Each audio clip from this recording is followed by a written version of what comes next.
அஸ்ஸலாமு அலைக்கும். இன்னைக்கு பச்சை பயிறு தோசை தான் ஊத்த போகிறோம். இன்னைக்கு பச்சை பயிரை வந்து முதல் நாள் நைட்டே வந்து 1 கப்பு பச்சை பயிறு 2 டேபிள் ஸ்பூன் அரிசி விட்டு நல்லா கழுவி ஒரு தண்ணி ஊற்றுனதுக்கப்புறம் மறுபடியும் வேறு தண்ணி வந்து 2வது வந்து நல்ல தண்ணி ஊற்றி நான் ஊற வச்சுக்கிட்டேன். இப்போ காலையில் நல்லா ஊறி வந்துருச்சு. இப்போ தண்ணி வடிகட்டி வச்சுக்கலாம்.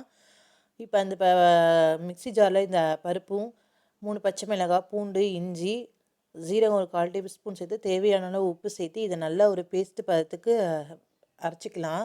கொஞ்சம் கொஞ்சமாக தண்ணி விட்டு நல்லா அரைச்சிக்கோங்க. இப்போ இந்த மாதிரி நான் அரைச்சதுக்கப்புறம் இது வந்து ஒரு பாத்திரத்தில் நான் ஊற்றிக்கிறேன்.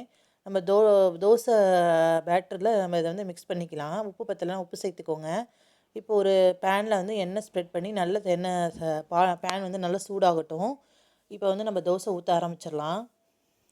இதில் மெலிசாக நல்லா ஊற்றி கொடுத்தோம் அப்படின்னா குழந்தைங்களுக்கு நல்லா ஹெல்த்தியாகவும் இருக்கும், நல்ல டேஸ்ட்டாகவும் இருக்கும்.